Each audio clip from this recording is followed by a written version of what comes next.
Welcome to my YouTube channel, The Naija Attorney. My name is Tunde Ahmed Adejumo.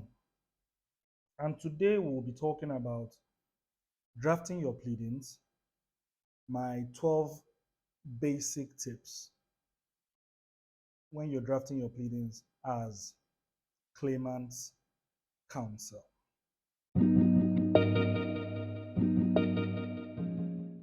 So, what do we mean by pleadings? Simply put, pleadings is the same thing as facts, right?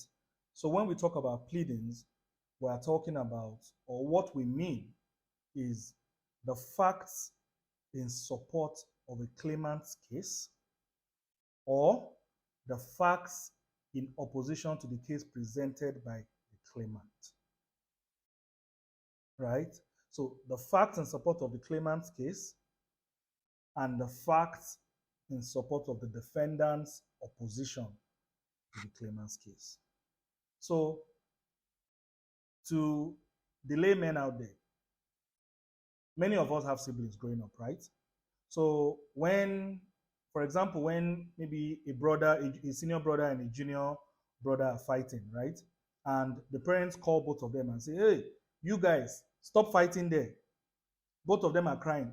You, big brother, what happened? You, junior brother, what happened? And junior brother starts and say, daddy, daddy, daddy, mommy, mommy, mommy, my senior brother beat me.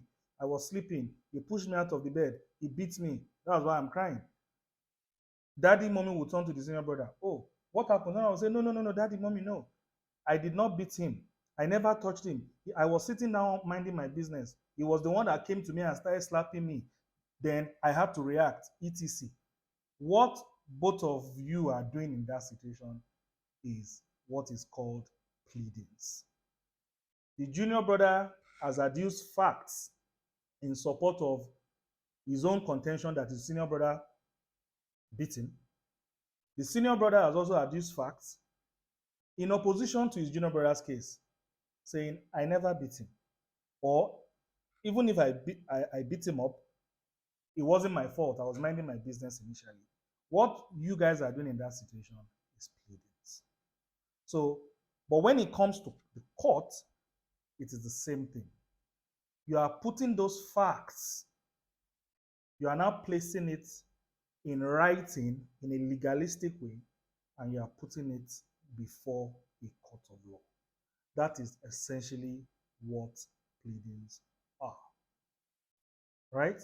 So that is what pleadings are.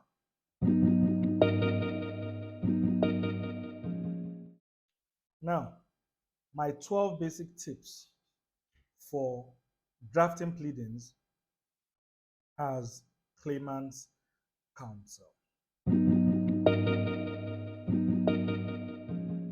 Number one, make sure you understand your client's case.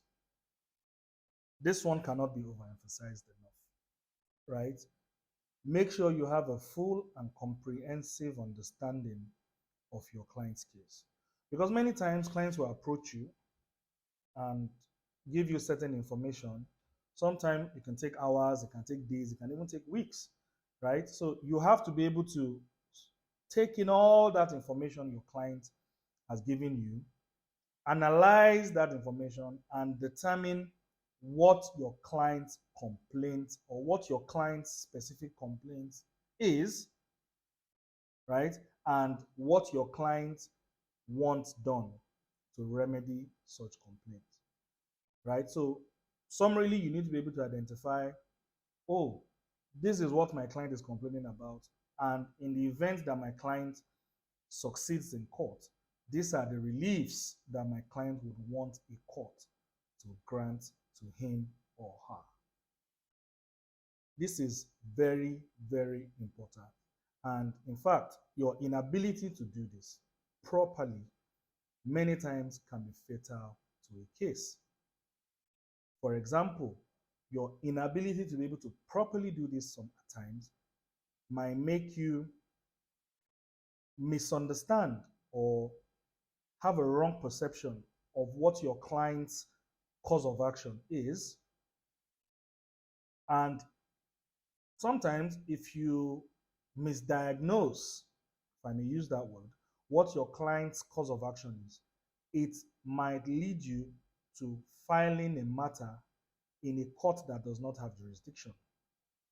So, for example, if you misunderstand your client's case, which is one founded in breach of contract, as a complaint that your client is complaining about the administrative and executive action or decision of a federal government agency, that might lead you to going to file such matters at the Federal High Court, which has no jurisdiction over a claim founded in breach of contract, right?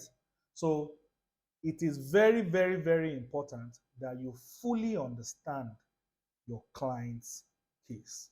I cannot emphasize this enough, right? So that's number one.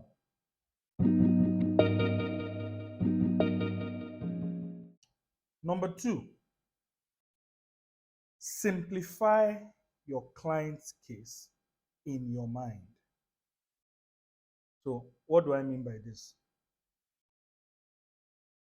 Don't get bogged down when you're preparing pleadings with legal jargons or trying to sound too lawyerly with plenty grammar, right? Understand or simplify your client's case for yourself in your mind in such a way that you can even explain it to somebody that is not a lawyer and they would immediately get it, right? So simplify your client's case even before you start drafting your pleadings, right?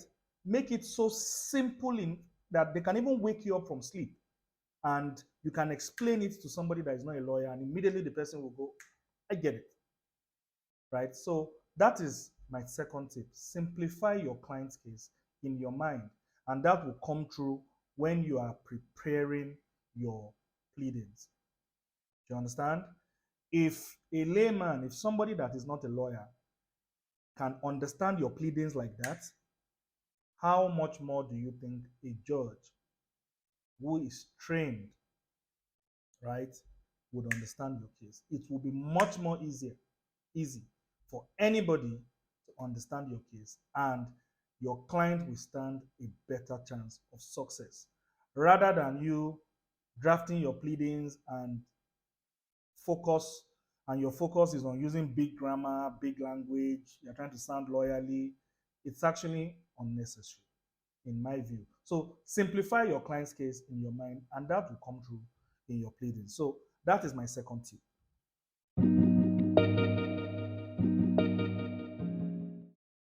Number three,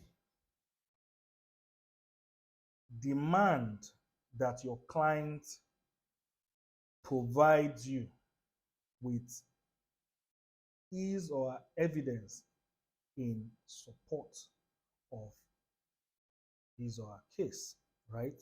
So before you even start preparing your pleadings, you have to demand that your client gives you all the evidence in his or her possession in support of the case you are about to go and make in court.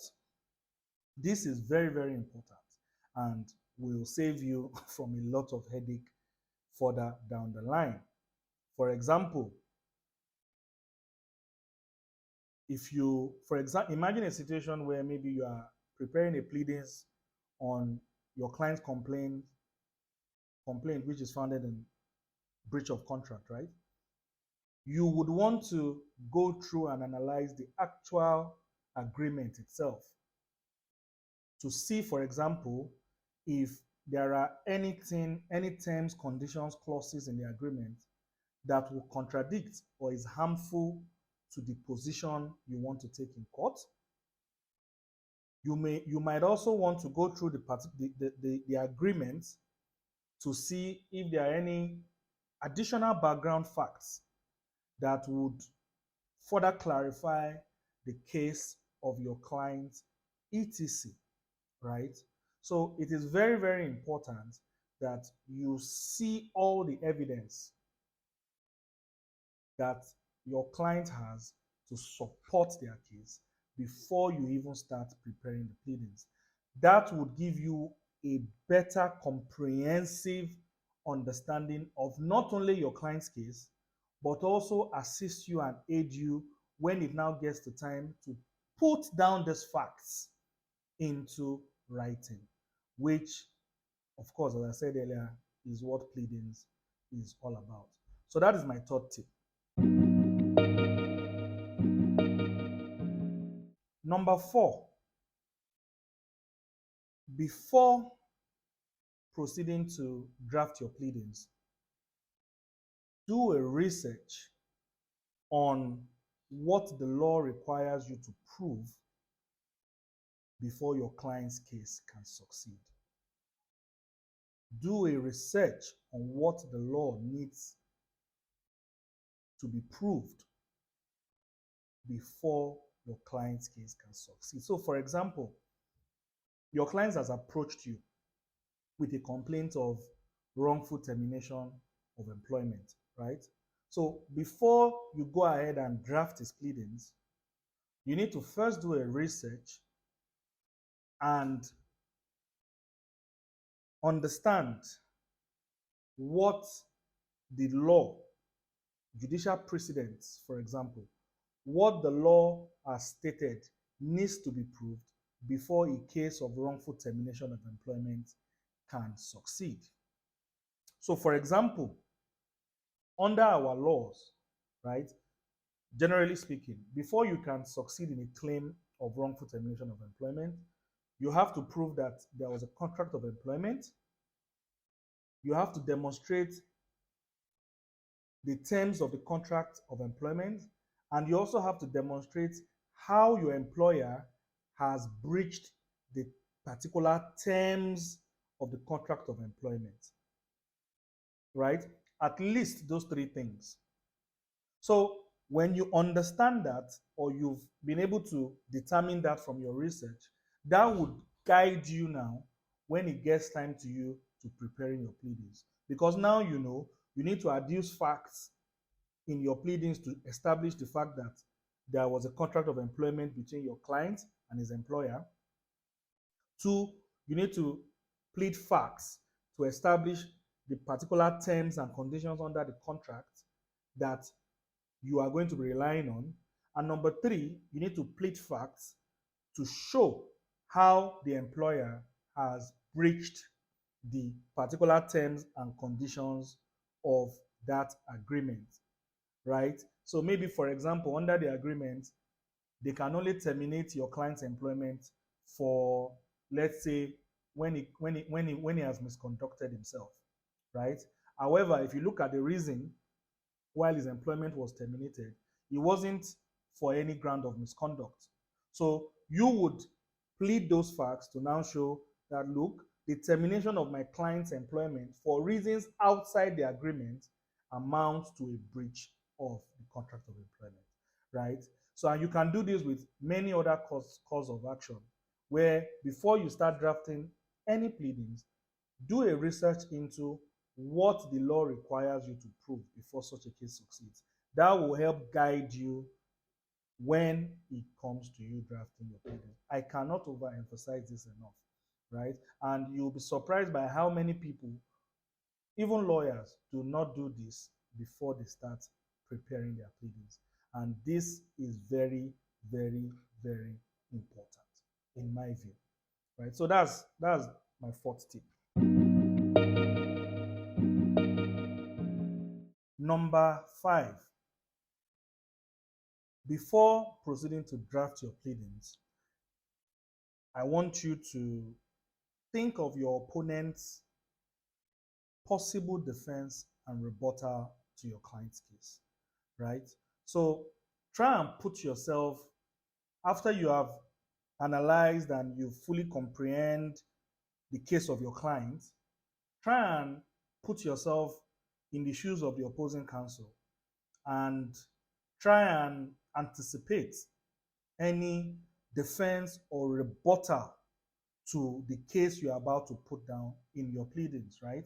So try and think about any weaknesses No matter how small, no matter how minor, right? Try and think of if you were the defendant's counsel and you are served with this kind of pleadings, what are the loopholes you would seek to exploit? So try, excuse me, please, try and understand that, try and determine that even before you start drafting your pleadings, right? And that would help you shore up any or a lot of the potential loopholes that might be present in your case, right? Very, very important. So that's my fifth tip. Number 6, only facts are to be pleaded, right? Please do not plead law. This one cannot be stressed enough, right? Our law courts have said time without number, under the rules of pleadings, parties are only allowed to plead facts, right? You're only allowed to plead facts and not law. So you have to be mindful of that.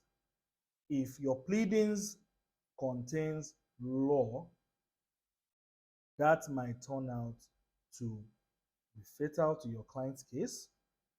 Objections can be raised against such pleadings, etc.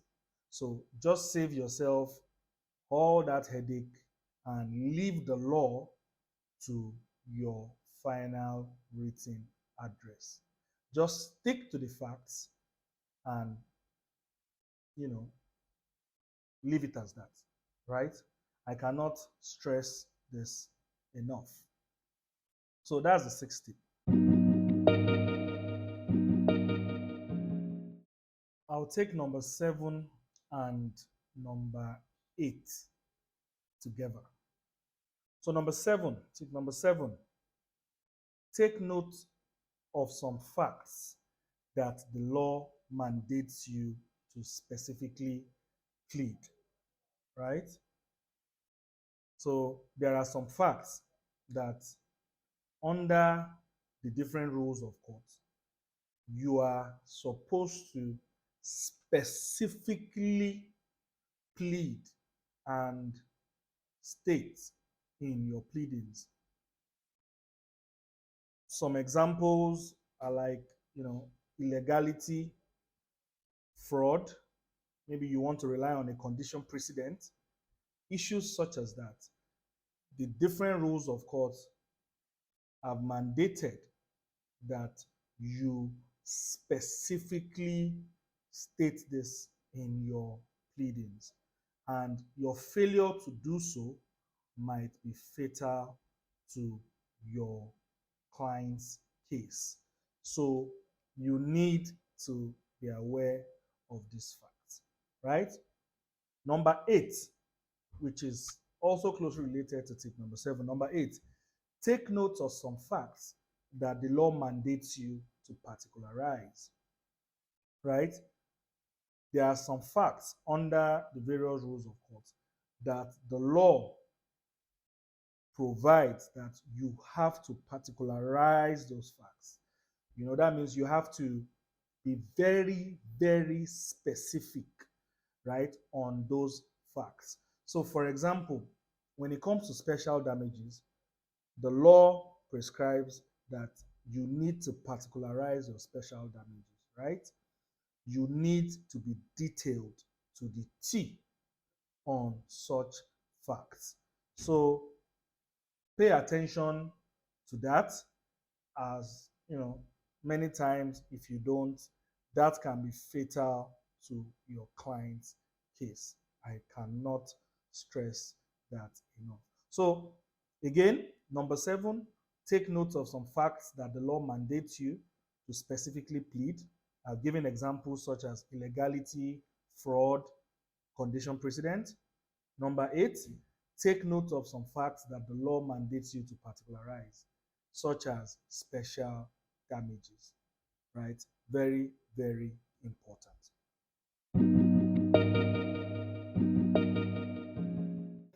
Number 9, don't be vague and ambiguous with your pleadings, right? This one is self-explanatory. Your pleadings should be direct, should be straightforward, right? Should be specific. Don't be vague, don't be broad, don't be ambiguous in your pleadings, as this can be fatal to such pleadings.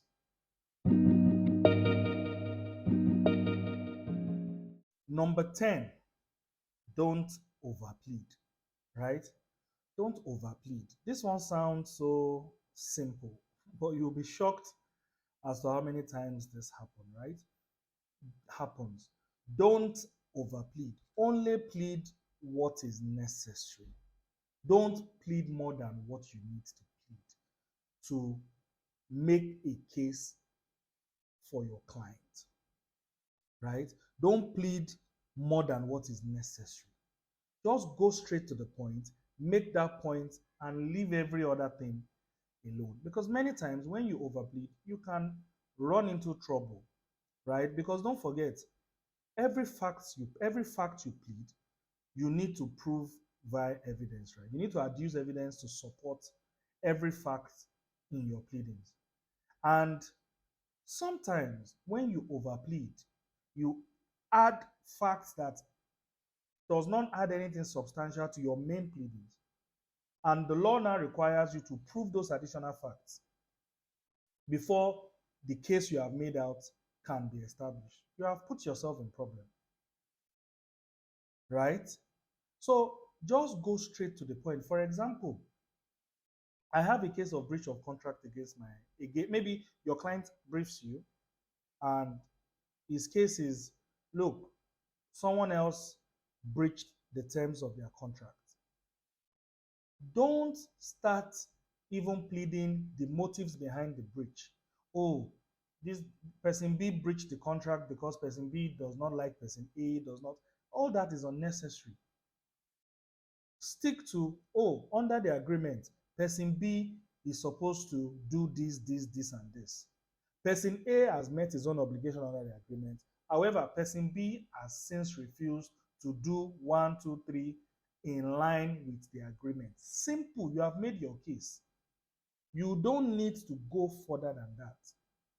Do you understand? So don't overplead, only plead what is necessary. Number 11, before you start preparing your pleadings, you need to read the particular rules of court in which you will be filing your client's case, right? This one is very, very important because pleadings, there are rules to pleadings, right? And some of the rules to pleadings are found in the respective rules of court, right? So, for example, if I'm filing a case at the High Court of the Federal Capital Territory, Abuja, I need to be very familiar with the rules of the High Court of the FCT, which guides pleadings, at least in the High Court of the FCT, right? And I need to comply with those rules. Do you understand? In filing my pleadings. So you see certain rules such as, the fonts to be used in preparing pleadings, the spacing, the numbering, the number of pages, etc. Right? These are very, very important. So you need to be very familiar with what the rules of court in the particular court you want to file your matter says as regards pleadings in that court. And you need to comply with those rules. Do you understand? The rules in the High Court of FCT might be different from the rules when it comes to pleadings in the High Court of Lagos State, for example. So if you are familiar with the High Court of Lagos State rules, but you want to file a case in Abuja and you don't familiarize yourself with the rules of the High Court of the FCT, you may file your pleadings in line with what the rules of the High Court of Lagos State says, but you have not complied with what the rules of the High Court of FCT says when it comes to pleadings. So it's very important you study the rules of the court you are filing your case in and you comply with same as regards pleadings. This is very, very important. Lastly, after preparing your pleadings, scrutinize your pleadings for any possible defects or objections that you would have raised if you were the opposing counsel, right? So after you have finished preparing your pleadings, go over same again. Look for all those even technical objections, right? Technical objections, jurisdictional points you can raise or you would have raised if you were the opposing counsel, no matter how minor, no matter how small, right? Look at how you wrote the heading of court. Did you make any mistake? For example, if you are filing a case in Abuja, High Court of the FCT, and you go and put a heading High Court of Lagos State, look at all those things. It may be minor, sometimes might not even be fatal, but you know, as an opposing counsel, sometimes you would raise any and every sort of objection. So you need to scrutinize your pleadings and put yourself in the shoes of the opposing counsel as to whatever objections you would have raised if you were served with these pleadings. No matter how small, no matter how silly, no matter how technical you think, look at your pleadings and put yourself in the shoes of the opposing counsel, right? Because ultimately, at the end of the day, don't have a posture of the fact that, oh, it doesn't matter. No, you are not the judge at the end of the day. A minor defect that you probably think is not fatal to your pleadings or to your client's case, a judge may look at that same defect, no matter how minor, and come to the conclusion that that defect is fatal or is fundamental to your pleadings. Do you understand? Many times, you might even get all the way to the Supreme Court after years of doing this case. And Supreme Court will say, look, there is a fundamental defect in your pleadings. And on that basis, the whole case might be thrown away. So it's always good, or at least it's my practice, after preparing my pleadings, I go over it again and I look for all those small, either big, small, minus, any objection. I think about, oh, if I was the opposing counsel, what will I say? Even something as basic as how I spell my name, I go over it. Whether I put my seal stamp, whether I ticked my name, whether, no matter what are the specific reliefs?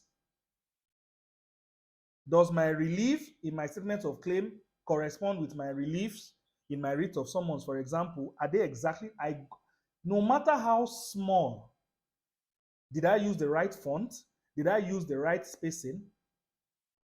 Did I use the right numbering?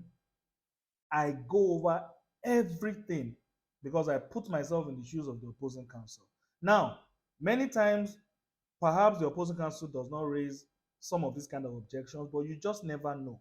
So it is better you over prepare than for you to be sorry later, right? So those are my 12 basic tips for drafting pleadings as a claimant's counsel. By no means are these tips exhaustive.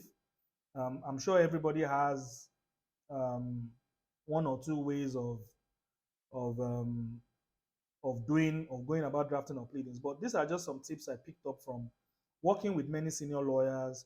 Um, even in my own private practice, what has worked for me, and also sometimes what I see in court, what I read, etc. Right? What I when I engage in discussions with my colleagues, so is like a combination of all those experiences, right? And that is what I put into those 12 basic tips, which is what I use in my practice and which, to the glory of God, works for me. Right. So thanks, guys. See you another time. Take care. Bye.